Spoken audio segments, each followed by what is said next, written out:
Good morning everyone. First year की इस class में आप सभी का स्वागत है।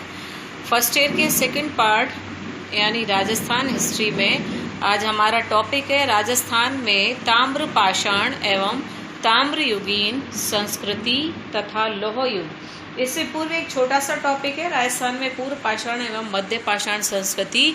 तो जब हम लोगों ने फर्स्ट पार्ट में पाषाण काल को पढ़ा था, पूर्व पाषाण काल, मध्य पाषाण काल और नव पाषाण काल, उसमें राजस्थान के परिप्रेक्ष्य में भी मैंने आपको बताया था।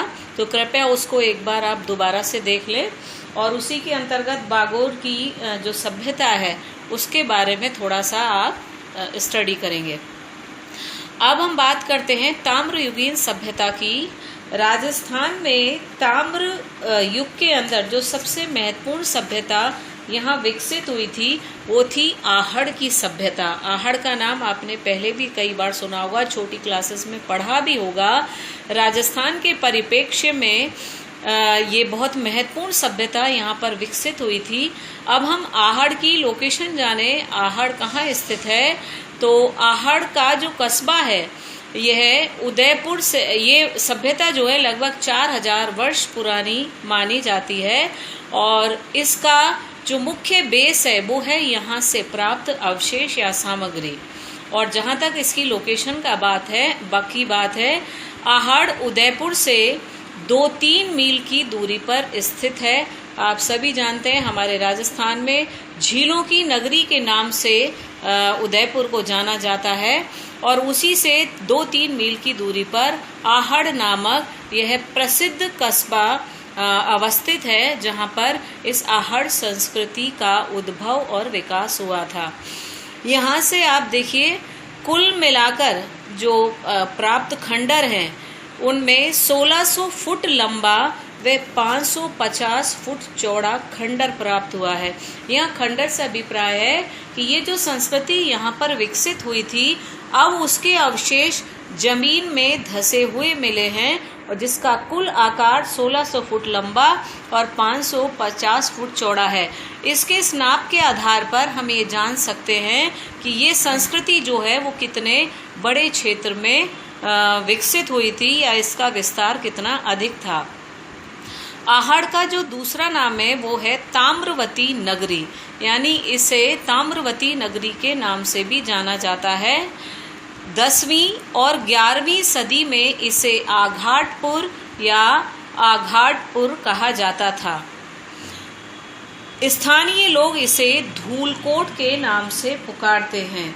जो यहाँ के रहने वाले लोग थे वो इसे धूलकोट के नाम से पुकारते हैं। तो आप देखिए अभी इसके 3 नाम हो गए, आहड़ संस्कृति, आघाटपुर या आघाट दुर्ग और तीसरा इसका हो गया धूलकोट नाम। इन तीनों नामों से इस संस्कृति को जाना जाता है।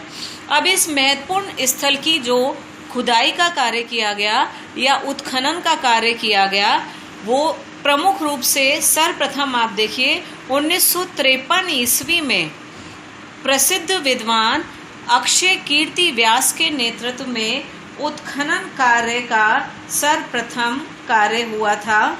इसके बाद 1956 ईस्वी में श्री रतनलाल अग्रवाल की देखरेख में उत्खनन का कार्य किया गया और 1961-62 में पूना विश्वविद्यालय में कार्यरत डॉक्टर HD सांकलिया के नेतृत्व में उत्खनन संबंधी कार्य किया गया। अब ये आप देखिए जो महत्वपूर्ण उत्खनन किए गए थे, इन उत्खननों के पश्चात इस सभ्यता के बारे में विस्तार से हमें जानकारी प्राप्त होती है और साथ ही साथ इस बात का भी पता चलता है कि ये संस्कृति जो थी इसका विस्तार कहाँ से कहाँ तक था। तो विद्वानों के इन प्रयत्नों के परिणाम स्वरूप हमें इस बात का पता चलता है कि यह संस्कृति उत्तर पूर्व और दक्षिण पूर्व में विकसित हुई थी।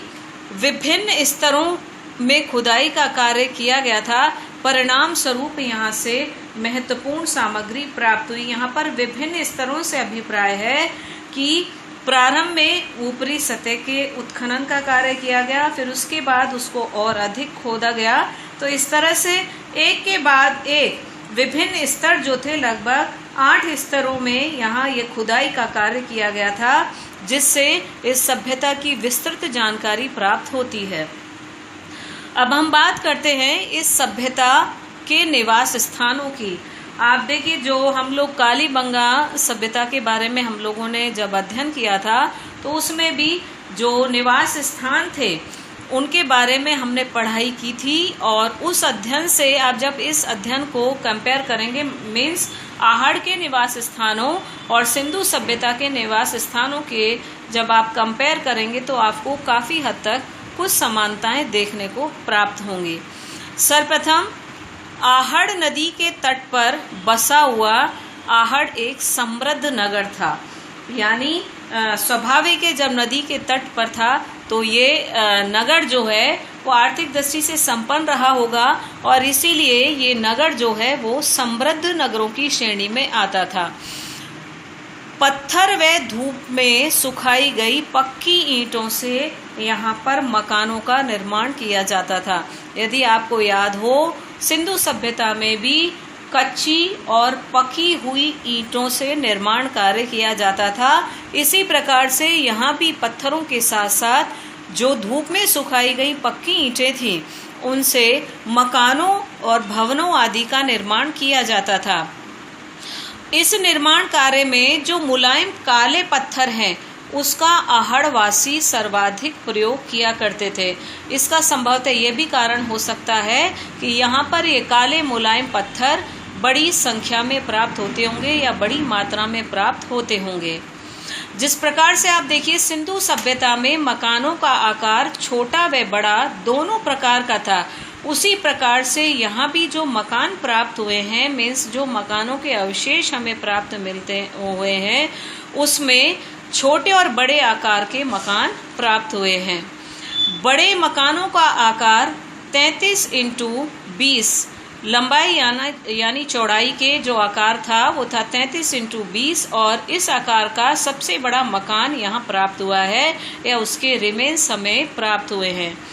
कुछ मकानों में नींव भी प्राप्त हुई है। आप देखिए, आज हम लोग जब मकान बनाते हैं तो उसका बेस जो है, उसकी फाउंडेशन जो है, उसको काफ़ी मजबूती प्रदान की जाती है, ताकि उस पर खड़े होने वाला भवन लंबे समय तक चले और किसी भी प्राकृतिक प्रकोप आदि के समय, लाइक जो अर्थक्वेक आता है, स्पेशली उस कंडीशन में मकान हमारा सेफ रहे। तो संभवतः जो आहड़वासी थे वो भी इस तरह की प्राकृतिक आपदाओं से परिचित रहे होंगे, और उसी बात को ध्यान में रखते हुए उन्होंने मकानों में नींव बनाई होगी। क्योंकि कुछ मकानों में जब उत्खनन कार्य यहाँ किया गया था तो वहाँ से नींव की प्राप्ति भी हुई है, और इस नींव का जो आकार था वो 33 फुट लंबा, 15 फुट चौड़ा और 9 फुट चौड़ा और 9 फुट लंबा है। यानी एक आकार 23 फुट लंबा 15 फुट चौड़ा था, और जो दूसरी नींव है उसमें 9 फुट चौड़ा और 9 फुट लंबा हमें आकार प्राप्त हुआ है नींव का। बांस की पर्दी का प्रयोग किया जाता था। इसके अलावा दीवारों पर प्लास्टर भी होता था। दीवारों को मजबूत बनाने के लिए, भली प्रकार से हम इस बात को जानते हैं कि दीवारों की मजबूती जो है वो प्लास्टर करने पर डिपेंड करती है, और वर्तमान में भी हम मकानों की दीवारों को मजबूत बनाने के लिए उस पर प्लास्टर करते हैं। मिट्टी के गारे में स्फटिक गुटके व छिलके मिलाकर दीवारों को सुंदर व आकर्षक बनाया जाता था। इसे हम कह सकते हैं कि आहड़ वासियों की ये तकनीक थी दीवारों को सुंदर और आकर्षक बनाने के लिए, जिसमें वो स्फटिक गुटके और छिलके मिला करके दीवारों को सुंदर और आकर्षक बनाते थे। फर्श बनाने के लिए काली मिट्टी तथा नदी की बजरी का प्रयोग किया जाता था, जिससे फर्श को मजबूती भी मिले और फर्श भी सुंदर दिखाई दे। छत बनाने के लिए लकड़ी की बल्लियों का प्रयोग किया जाता था। उसमें आप देखिए, जो मजबूत लकड़ियां जिन पेड़ों से प्राप्त होती हैं, ये प्रयास किए जाते थे कि जब छत को मजबूती प्रदान की जाए तो उसके लिए लकड़ियां जो हों वो भी मजबूत हों। और उन्हीं लकड़ियों की बल्लियों से इन छतों का निर्माण किया जाता था। जिस प्रकार आप देखिए, सिंधु सभ्यता के लोग सफाई के प्रति बड़े सतर्क थे, क्योंकि सफाई का संबंध सीधे मानव स्वास्थ्य से होता है।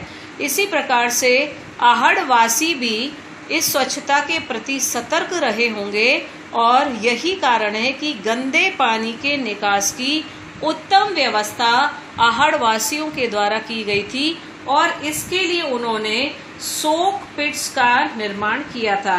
सोक पिट्स मैं आपको पहले भी बता चुकी हूँ। इसमें क्या किया जाता था, 15-20 फुट के गड्ढे खोदकर मिट्टी के पकाए गए घड़ों को रख दिया जाता था और एक दूसरे पर उनको रखा जाता था या बिठा दिया जाता था, जिससे पानी सोखने के गड्ढे तैयार हो जाते थे और उनसे गंदा पानी निकल जाता था। कई बार हम देखते हैं नालियों में जब कूड़ा करकट इकट्ठा हो जाता है तो पानी रुक जाता है, उसका प्रॉपर वे में फ्लो नहीं हो पाता। ऐसी स्थिति में पानी सड़ता भी है और उससे मच्छर आदि पैदा होते हैं जो स्वास्थ्य के लिए हानिकारक हैं। तो यहाँ पर गंदे पानी के निकास के लिए इसलिए सोक पिट्स का निर्माण किया गया था। एग्जाम की दृष्टि से सोक पिट्स जो हैं ये काफी महत्वपूर्ण है, इसको आप याद करिएगा। सोक पिट्स क्या कहलाते हैं या किन्हें कहा जाता है। कुछ मकानों में आप देखिए 2-3 चूल्हे और एक मकान में 6 चूल्हे प्राप्त हुए हैं, जो इस बात की ओर संकेत करते हैं कि संभवतः यहाँ बड़े परिवार एक साथ रहा करते होंगे या परिवार में संयुक्त परिवार प्रणाली की व्यवस्था थी। इसी कारण एक ही मकान में 6 चूल्हे या 2 और 3 चूल्हे की प्राप्ति हुई है। अब हम बात करते हैं मृदभांड एवं बर्तन। आप देखिए, मृदभांड से अभिप्राय जो बड़े बड़े बर्तन बनाए जाते थे उन बर्तनों को मृदभांड हम कहते हैं। जो मिट्टी से बनाए गए बर्तन, मृद से मतलब। और अब इन मृदभांड और बर्तनों में उत्खनन में जो सर्वाधिक सामग्री प्राप्त हुई है उनकी संख्या में यदि हम देखें, मृदभांड सबसे आगे है। यानी बड़ी संख्या में आहड़ के उत्खनन में मृदभांडों की प्राप्ति हुई है और ये मृदभांड जो स्पेशली मिले हैं वो लाल और काले रंग के हैं। यानी मृदभांड बनाने में आहड़वासी काले और लाल रंग का प्रयोग सर्वाधिक करते थे। अब ये भी 3 प्रकार के प्राप्त होते हैं, यानी जो मृदभांड मिले हैं वो टोटली 3 टाइप्स के हैं एंड दे आर। जो फर्स्ट टाइप के हैं वो हैं सादे पात्र, यानी उस पर किसी प्रकार का अलंकरण आदि नहीं किया गया है, बिल्कुल सिंपली उनको फ्रेम किया गया है। जो दूसरे प्रकार के मृदपात्र या मृदभांड हमें मिलते हैं उनमें हल्की डिजाइन दी गई है। यानी ये हो सकता है जो सादे मृदपात्र हमें या मृदभांड हमें प्राप्त होते हैं वो आहड़वासियों की प्रारंभिक अवस्था हो। जो हल्की डिजाइन वाले मृदभांड हमें प्राप्त होते हैं वो उनके विकास की संभवतः दूसरी अवस्था रही होगी जब उन्होंने इन पर हल्का अलंकरण करना प्रारंभ कर दिया था। और जो तीसरे मृदभांड मिले हैं वह पूरी तरह अलंकृत है। विभिन्न रंगों से इनको रंग कर इन पर चित्रकारी कर इनको खूबसूरत बनाया गया है। ये जो मृदभांडे विभिन्न आकार वाले हैं और यहाँ से विभिन्न आकार के बर्तनों की प्राप्ति हुई है जिनका दैनिक जीवन में उपयोग किया जाता था। दूसरे शब्दों में दैनिक जीवन में उपयोग में आने वाले विभिन्न आकार के बर्तनों की प्राप्ति आहड़ से होती है, जिनमें घड़े, कटोरियाँ, रकाबिया और मटकी और भंडार के कलश, यानी जो बड़े बड़े सामान को रखने के लिए या जिनमें हम सामान को एकत्रित करके भविष्य के लिए रख सकते हैं, इस प्रकार के भंडार के कलश मिले हैं। प्याले मिले हैं जो प्रमुख रूप से हमारे दैनिक जीवन के उपयोग में काम में लाए जाते हैं। बर्तन जो हैं वो हाथ से भी बनाए जाते थे और बर्तनों का निर्माण चाक के द्वारा भी किया जाता था। यानी दोनों ही प्रकार के बर्तन जो हैं हाथ और चाक से बनाए हुए, उनकी प्राप्ति आहड़ के उत्खनन से हुई है। अब यहाँ हम देखिए, आज भी जैसे जब हम पूरे वर्ष भर का अधिकांश लोग अनाज भर लेते हैं अपनी कैपेसिटी के अकॉर्डिंग, तो उस अनाज को सुरक्षित रखने के लिए हम बहुत से प्रयास करते हैं। आज आधुनिक समय में उन अनाजों को सुरक्षित रखने के लिए विभिन्न प्रकार की दवाइयाँ आदि आती हैं, जिनको डाल करके उन्हें सुरक्षित रखा जाता है ताकि उसमें किसी प्रकार का कीड़ा अथवा घुन आदि न लगे। इस बात से शायद आहड़वासी जो थे वो भी भली भांति परिचित थे और इसीलिए उन्होंने अपने अनाज को सुरक्षित रखने के उद्देश्य से अनाज रखने के लिए भांड गड़े हुए मिले हैं, यानी जो अनाज रखने के बड़े पात्र बनाए गए थे, भांड इन द सेंस बर्तन या पात्र, वो जमीन में गड़े हुए मिले हैं। और ये शायद इसलिए किया जाता होगा ताकि जमीन के अंदर अनाज को सुरक्षित रखने के लिए जो अनुकूल तापमान चाहिए वो शायद पर्याप्त रहता हो, और इसीलिए ये जो पात्र हैं उन्हें जमीन में गाड़ करके रखा जाता था।